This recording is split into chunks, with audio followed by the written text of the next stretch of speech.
झुका। तुम तो मचल गए हो समाया, तो झुक गया आसमां भी। आज हम बात करने जा रहे हैं दो ऐसी आवाजों की जिन्होंने भारतीय फिल्म संगीत को अमर बना दिया, मोहम्मद रफी और किशोर कुमार। कुछ लोग मानते हैं कि इन दोनों के बीच टकराव था, क्या हुआ तेरा वादा, वो कसम। लेकिन क्या ये सच है? इस एपिसोड में हम आपको बताएंगे वो किस्से जो साबित करते हैं कि इन दो दिग्गजों के बीच सिर्फ कंपटीशन नहीं बल्कि गहरी इज्जत, प्यारी दोस्ती और बेमिसाल इंसानियत भी थी। तो चलिए वापस चलते हैं उस दौर में जब सुरही सिनेमा की आत्मा हुआ करते थे। लेकिन वीडियो में आगे बढ़ने से पहले 7 एनियाज रिवाइंड को जरूर से सब्सक्राइब कर दे। तो चलिए अब शुरू करते हैं। आज अच्छा है बहाना, मैं कला का हूँ दीवाना, लेकिन पहले दे दो मेरा 5 रुपया पार। जिंदा है, चाहे किसी महफिल की बात हो या फिर पुराने गानों की प्लेलिस्ट, जब भी टॉप सिंगर्स की बात आती है तो सबसे पहले नाम रफी साहब और किशोर दा का ही लिया जाता है। इन्हीं गानों के जरिए इन्होंने लाखों करोड़ों दिलों में अपनी जगह बनाई और ऐसा मुकाम हासिल किया जो समय के साथ और भी मजबूत होता गया। जैसे पहले लोगों के बीच ये बहस छिड़ी रहती थी, वैसे ही आज भी यह सवाल बना रहता है, मोहम्मद रफी और किशोर कुमार में सबसे बेहतरीन गायक कौन था? एक तरफ थे मोहम्मद रफी, जो जब मुंबई आए तो उनके पास एक सपना था, फिल्म संगीत में अपनी खास पहचान बनाना। उन्होंने बाकायदा शास्त्रीय संगीत की तालीम ली, रियाज किया और अपनी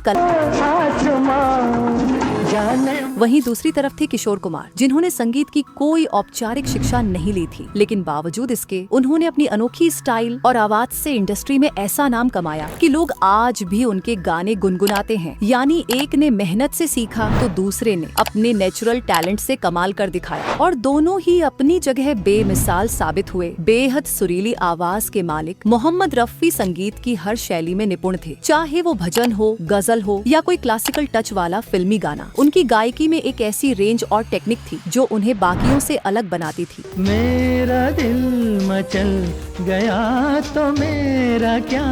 दूसरी तरफ किशोर कुमार सिर्फ एक गायक नहीं थे, वो एक ऑलराउंडर थे। उन्होंने अभिनय, निर्देशन, प्रोडक्शन और यहाँ तक की स्क्रिप्ट राइटिंग में भी अपनी छाप छोड़ी। उनका टैलेंट बहुआयामी था और शायद यही वजह थी कि वो इंडस्ट्री के सबसे अनोखे कलाकारों में गिने जाते हैं। पगली पगली, कभी तूने सोचा रास्ते में गए मिल क्यों? पगले। गायकी के नजरिए से देखें तो R.D. बर्मन जैसे म्यूजिक डायरेक्टर्स किशोर कुमार की आवाज को ज्यादा तरजीह देते थे। वहीं मोहम्मद रफी को नौशाद, O.P. नैयर, मदन मोहन, शंकर जयकिशन और लक्ष्मीकांत प्यारेलाल जैसे दिग्गज संगीतकारों का भरपूर समर्थन मिला। नौशाद साहब ने तो रफी को इंडस्ट्री में आगे बढ़ाया और लंबे समय तक उनके साथ काम किया। दिलचस्प बात यह है कि उन्होंने किशोर कुमार से कभी कोई गाना रिकॉर्ड नहीं करवाया। ऐसा किसी नाराजगी या पक्षपात की वजह से नहीं था, बल्कि उनकी धुनें आम तौर पर शास्त्रीय रुझान वाली होती थी, जिसमें रफी जैसे प्रशिक्षित गायक ज्यादा फिट बैठते थे। हालांकि बाद के वर्षों में नौशाद ने किशोर कुमार से एक गीत जरूर रिकॉर्ड करवाया था, लेकिन किसी कारणवश वो गाना फिल्म का हिस्सा नहीं बन सका। जैसे नौशाद साहब मोहम्मद रफी की आवाज को बेहद खास मानते थे, वैसे ही संगीतकार O.P. नैयर ने भी रफी साहब को अपनी पहली पसंद रखते थे। हैरानी की बात ये है कि खुद किशोर कुमार, जो खुद भी एक बेहतरीन गायक थे, उन्होंने अपनी ही फिल्म रागिनी के लिए O.P. नैयर ने को सलाह दी थी कि उनके लिए गाना मोहम्मद रफी से गवाया जाए, और यही हुआ। रफी की सोलफुल आवाज में रिकॉर्ड हुआ मन मोहरा बावरा। मन मोरा बावरा, मन मोरा बावरा। इस बात से ये साफ हो जाता है कि किशोर दा न सिर्फ खुद एक टैलेंटेड सिंगर थे, बल्कि दूसरों की प्रतिभा को भी खुले दिल से स्वीकार करते थे। हालांकि मन मोरा बावरा गाने के लिए शुरुआत में मोहम्मद रफी साहब तैयार नहीं थे, लेकिन किशोर कुमार और O.P. नैयर ने उन्हें किसी तरह मना ही लिया। ये वाकया दिखाता है कि संगीत की दुनिया में आपसी सम्मान और सहयोग कितना गहरा था। ऐसा ही एक और दिलचस्प किस्सा साल 1969 की फिल्म शरारत से जुड़ा है। इस फिल्म में एक गाना था, अजब है दास्तां तेरी जिंदगी, जिसे पहले किशोर कुमार ने गाया था, लेकिन बाद में उसी गाने को दोबारा मोहम्मद रफी की आवाज में रिकॉर्ड किया गया। हंसाने आई थी रुला कर चली, अजब है दास्तां तेरी ये जिंदगी। इन उदाहरणों से साफ है कि दोनों दिग्गजों के बीच कोई प्रतिस्पर्धा नहीं, बल्कि एक दूसरे के टैलेंट के लिए बेहद सम्मान था। ये खूबसूरत गाना लिखा था मशहूर गीतकार हसरत जयपुरी ने और इसकी धुन तैयार की थी दिग्गज संगीतकार जोड़ी शंकर जयकिशन ने। शुरुआत में इस गाने को किशोर कुमार की आवाज में रिकॉर्ड किया गया था, लेकिन जब उन्होंने खुद उसकी रिकॉर्डिंग सुनी तो उन्हें लगा कि वो उस गाने के साथ पूरा न्याय नहीं कर पाए हैं। किशोरदा ने बिना किसी हिचकिचाहट के हसरत जयपुरी से कहा कि इस गाने को रफी साहब से गवाया जाए, क्योंकि उनकी आवाज इसके लिए ज्यादा उपयुक्त है। और जब रफी साहब को यह बात बताई गई तो उन्होंने बिना कोई फीस लिए पूरी दिल से ये गाना गाया। ये वाकया सिर्फ उनके प्रोफेशनलिज्म को नहीं, बल्कि दोनों कलाकारों के आपसी सम्मान और सच्ची कला के लिए समर्पण को भी बखूबी दिखाता है। एक ऐसा ही यादगार किस्सा फिल्म हाथी मेरे साथी से जुड़ा है। इस फिल्म में एक बेहद भावुक गाना था, नफरत की दुनिया को छोड़कर प्यार की दुनिया में।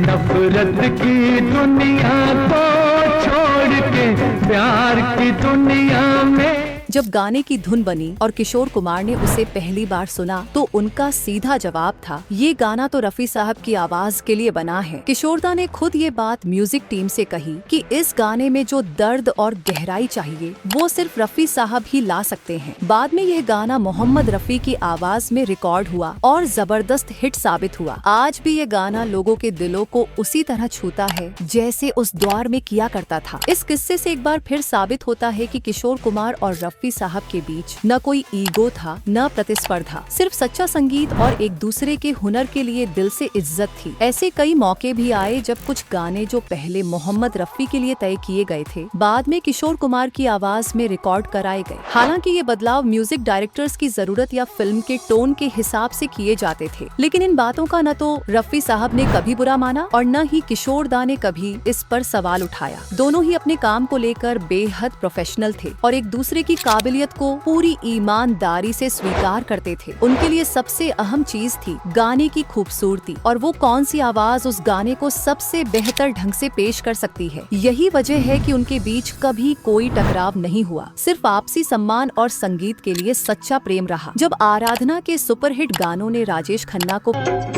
लिख लिया नाम इस पे तेरा और किशोर कुमार को इंडस्ट्री का सबसे बड़ा प्लेबैक सिंगर बना दिया तो फिल्म संगीत के परिदृश्य में मानो एक नई हवा चल पड़ी थी। किशोर कुमार की आवाज हर ओर छा गई थी, भूल कोई हमसे ना हो जाए। और इसी दौर में कुछ लोगों ने मोहम्मद रफी पर ताने कसने शुरू कर दिए जैसे उनका दौर अब खत्म हो गया हो। लेकिन जब ये बात किशोरदा को पता चली तो उन्होंने साफ और सख्त शब्दों में इन बातों का विरोध किया। उन्होंने कहा, मैं रफी साहब की पूजा करता हूँ, कोई गलत बात मैं बर्दाश्त नहीं कर सकता। किशोर कुमार ने खुलकर लोगों को समझाया कि रफी सिर्फ एक महान गायक नहीं बल्कि इंसानियत की मिसाल है और उनके खिलाफ किया जा रहा हर दुष्प्रचार तुरंत बंद होना चाहिए। इस रवैये से ये साबित होता है कि वो न सिर्फ टैलेंट में महान थे बल्कि दिल से भी उतने ही बड़े थे।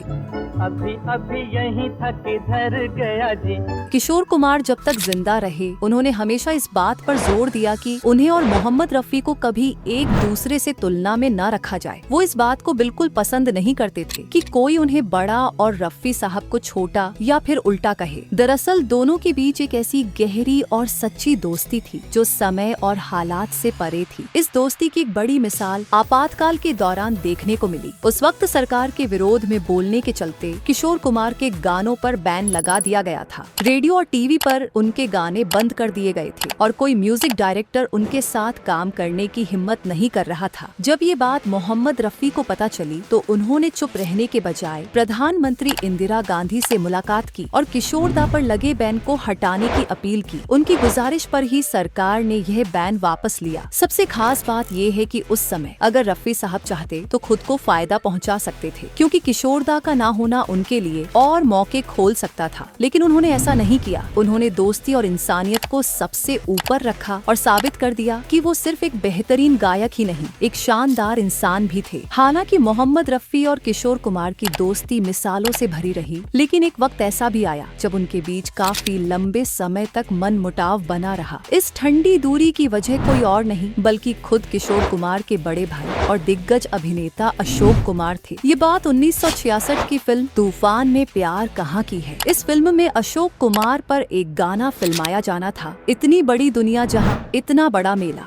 इतनी बड़ी दुनिया जहाँ इतना बड़ा मेला। इस गाने को पहले मोहम्मद रफी की आवाज में रिकॉर्ड किया जाना तय था, लेकिन अचानक तय हुआ कि इसे किशोर कुमार से गवाया जाएगा। कहा जाता है कि इस बदलाव में अशोक कुमार की अहम भूमिका थी। उन्होंने चाहा कि उनके दृश्य पर गाना उनके छोटे भाई किशोर की आवाज में हो। रफी साहब को जब यह बदलाव बताया गया तो उन्हें यह बात ठीक नहीं लगी। उन्हें ऐसा महसूस हुआ कि पेशेवर कारणों के बजाय पारिवारिक रिश्तों को तरजीह दी जा रही है। यही बात दोनों के बीच एक दूरी का कारण बनी और ये मनमुटाव काफी समय तक चला। हालांकि वक्त के साथ दोनों ने इन बातों को पीछे छोड़ दिया और फिर से एक दूसरे के लिए वैसा ही सम्मान और अपनापन बनाए रखा जैसा पहले था। इस गाने इतनी बड़ी दुनिया जहां इतना बड़ा मेला को लिखा था मशहूर गीतकार प्रेम धवन ने और इसका संगीत तैयार किया था चित्रगुप्त ने। गाने को पहली बार किशोर कुमार की आवाज में रिकॉर्ड किया गया था। हालांकि रिकॉर्डिंग के बाद नतीजा उम्मीदों के मुताबिक नहीं रहा। न तो अशोक कुमार इस वर्जन से संतुष्ट थे और न ही चित्रगुप्त और प्रेम धवन को यह गाना खास पसंद आया। गौरतलब है कि अशोक कुमार खुद संगीत की अच्छी समझ रखते थे। उन्होंने कुछ फिल्मों में गाने भी गाए थे। इसी वजह से जब उन्होंने किशोर दा का वर्जन सुना तो उन्हें महसूस हुआ कि गाने में वो भाव और गहराई नहीं आ पाई जो जरूरी थी। इसके बाद तीनों ने मिलकर यह निर्णय लिया कि गाने को दोबारा रिकॉर्ड किया जाएगा, इस बार मोहम्मद रफी की आवाज में। लेकिन उस वक्त रफी साहब हज यात्रा पर गए हुए थे। जब वो वापस मुंबई लौटे तो खुद अशोक कुमार उनके पास पहुंचे और बेहद विनम्रता से इस गाने को गाने की गुजारिश की। दिलचस्प बात ये रही कि उन्होंने ये बात छिपा ली कि गाना पहले ही किशोर कुमार की आवाज में रिकॉर्ड किया जा चुका था। रफी साहब को यह जानकारी नहीं थी और उन्होंने बिना किसी हिचकिचाहट के गाने को स्वीकार कर लिया और पूरी दिल से गाया। यहीं से दोनों गायकों के बीच अनजाने में खिंचाव शुरू हो गया, जो बाद में धीरे धीरे सामने भी आया। रफी साहब ने जब इतनी बड़ी दुनिया जहां को गाया तो गाना जबरदस्त हिट हुआ, लेकिन इस पूरे घटनाक्रम ने किशोर कुमार को भीतर से आहत कर दिया। उन्हें ऐसा महसूस हुआ जैसे उनका गाया गाना उनसे छीन लिया गया हो। जिस भाई के लिए मैंने जिंदगी में पहली चोरी की, आज उसी भाई की जेब भी मुझे ही काटनी पड़ी। इस बात ने उनके आत्मसम्मान को ठेस पहुंचाई, खासकर इसलिए क्योंकि ये सब उनके अपने भाई अशोक कुमार और नजदीकी संगीतकारों चित्रगुप्त और प्रेम धवन की मौजूदगी में हुआ। लेकिन किसी ने कुछ नहीं कहा। किशोर दा का असली गुस्सा रफी साहब से ज्यादा अपने भाई और टीम पर था, जिनके साथ उन्होंने हमेशा नजदीकी रिश्ते रखे थे। इस घटना के बाद किशोर कुमार ने एक लंबा समय रफी साहब से दूरी बनाए रखी, लेकिन वक्त के साथ उनकी नाराजगी धीरे धीरे खत्म हो गई और फिर एक ऐसा पल भी आया जिसने इस दोस्ती को फिर से नई शुरुआत दी। 1969 में रिलीज हुई फिल्म प्यार का मौसम में दोनों दिग्गज गायकों ने साथ में गाना गाया तुम बिन जाऊं कहां। इस गाने के 2 वर्जन रिकॉर्ड किए गए, एक किशोर कुमार की आवाज में तुम बिन जाऊं कहां के दुनिया में आके, और दूसरा रफी साहब की तुम बिन जाऊं कहां के दुनिया में आके। गाना इतना खूबसूरत था कि फिर से वही पुरानी बहस शुरू हो गई, किसका वर्जन बेहतर है। सच कहें तो दोनों ने गाने में जान डाल दी थी और हर किसी की अपनी अपनी पसंद थी, मगर film fair award Kishore Kumar को मिला, जिससे ये माना जाने लगा कि उस दौर में उनकी लोकप्रियता रफी साहब से ज्यादा तेजी से बढ़ रही थी। इस बदलाव के पीछे एक दिलचस्प वजह थी फिल्म आराधना के गाने। दरअसल R.D. बर्मन ने अपने बीमार पिता S.D. बर्मन की जगह उस फिल्म का म्यूजिक संभाला। S.D. बर्मन चाहते थे कि गाने मोहम्मद रफी से गवाए जाएं, लेकिन R.D. ने एक अलग दिशा में सोचते हुए मेरे सपनों की रानी जैसे गाने किशोर आए रुत मस्तानी कब आएगी तू, बीती जाए जिंदगानी। और यहीं से किशोर दा की आवाज एक नई पीढ़ी की पहचान बन गई। यही वो मोड़ था जिसने किशोर कुमार को बुलंदियों तक पहुंचाया और रफी साहब के साथ उनकी दोस्ती को एक और खूबसूरत अध्याय दिया। आराधना की रिलीज के बाद किशोर कुमार का जो सुनहरी दौर शुरू हुआ, उसके पीछे एक दिलचस्प और कम चर्चित वजह यह भी बताई जाती है कि उसी वक्त मोहम्मद रफी कुछ समय के लिए संगीत की दुनिया से दूर हो गए थे। असल में 1969 से 70 के बीच रफी साहब हज यात्रा पर गए थे। वहाँ उनकी मुलाकात मिस्र के शाही इमाम मुफ्ती अल अजहर से हुई। कहा जाता है कि इमाम ने उन्हें फिल्मों में गाने से परहेज करने की सलाह दी, क्योंकि इस्लाम में गायकी को हराम माना जाता है। रफी साहब एक सीधे सच्चे और आस्थावान इंसान थे। जब वो भारत लौटे तो उन्होंने पूरी ईमानदारी के साथ गाना छोड़ने का फैसला कर लिया। उनके इस कदम ने पूरी फिल्म इंडस्ट्री को चौंका दिया। निर्माता, निर्देशक, गीतकार और संगीतकार सभी उन्हें मनाने की कोशिश में जुट गए, लेकिन रफी साहब ने किसी की एक न सुनी। इस खालीपन में संगीतकारों को नया विकल्प ढूंढना पड़ा और उन्होंने किशोर कुमार को मौका देना शुरू किया। उसी समय राजेश खन्ना का सितारा भी चमक रहा था और किशोर दा की आवाज उनके किरदारों के लिए परफेक्ट मानी जाने लगी। यहीं से शुरू हुई राजेश खन्ना और किशोर कुमार की जोड़ी, जिसने एक के बाद एक सुपरहिट गाने दिए और इतिहास रच दिया। मजेदार बात यह रही कि जब तक रफी साहब गाना नहीं गा रहे थे, तब तक film fair award Kishore Kumar को नहीं, बल्कि मन्ना डे और मुकेश जैसे गायकों को मिलते रहे। यानी उस दौर में भी मुकाबला सिर्फ किशोर और रफी के बीच नहीं था। आखिरकार संगीतकार नौशाद ने आगे आकर रफी साहब को समझाया और उन्हें मनाया कि वो दोबारा गाना शुरू करे। रफी साहब को भी धीरे धीरे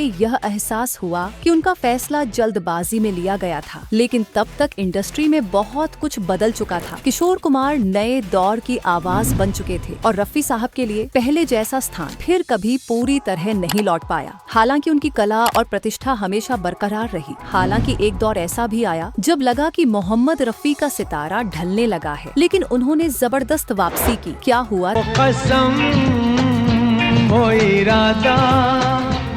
जैसे दिल छू लेने वाले गाने के लिए उन्हें फिल्म फेयर अवार्ड मिला, जिसने फिर से साबित कर दिया कि रफी साहब की आवाज में वही जादू आज भी जिंदा है। इसके बाद अमर अकबर एंथनी, लैला मजनू, सरगम जैसी कई फिल्मों में उनके गाए गाने सुपरहिट हुए। हमको तुमसे हो गया है प्यार, क्या करें बोलो तो जी बोलो। और उन्होंने करीब 19 महीनों के बाद एक बार फिर अपनी मजबूत मौजूदगी दर्ज कराई। उसके बाद वो आखिरी सांस तक गाते रहे, जैसे संगीत ही उनकी सांसों में बसा हो। मुझे मत रोको, मुझे गाने दो, मुझे मत रोको।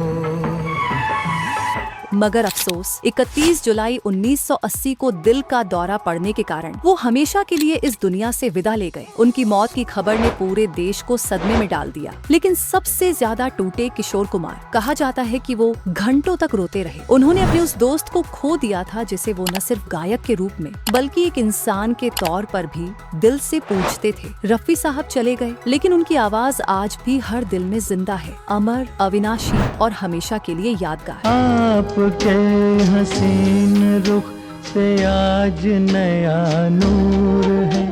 तो दोस्तों, ये थी मोहम्मद रफी और किशोर कुमार की उस खूबसूरत रिश्ते की कहानी, जिसे लोग अक्सर गलत फहमी में प्रतिस्पर्धा या बैर का नाम दे देते हैं। कई लोग मानते हैं कि दोनों एक दूसरे के विरोधी थे, लेकिन असलियत इससे बिल्कुल अलग है। इन दो महान गायकों के बीच न केवल गहरा सम्मान था, बल्कि एक सच्ची दोस्ती भी थी, जो वक्त, हालात और शोहरत के उतार चढ़ाव में भी कायम रही। उन्होंने कभी एक दूसरे को नीचा दिखाने की कोशिश नहीं की, बल्कि जहाँ जरूरत पड़ी एक दूसरे के लिए खड़े भी हुए। कला की इस दुनिया में जहां ईगो और मुकाबला आम बातें हैं, वहीं रफी साहब और किशोर दा की यह दोस्ती एक मिसाल बन गई। दो दिग्गज, एक दिल और संगीत से सच्चा प्यार। अगर आपको ये कहानी पसंद आई हो तो जरूर शेयर करें और बताइए कि आपके दिल के सबसे करीब कौन है, रफी साहब या किशोर दा।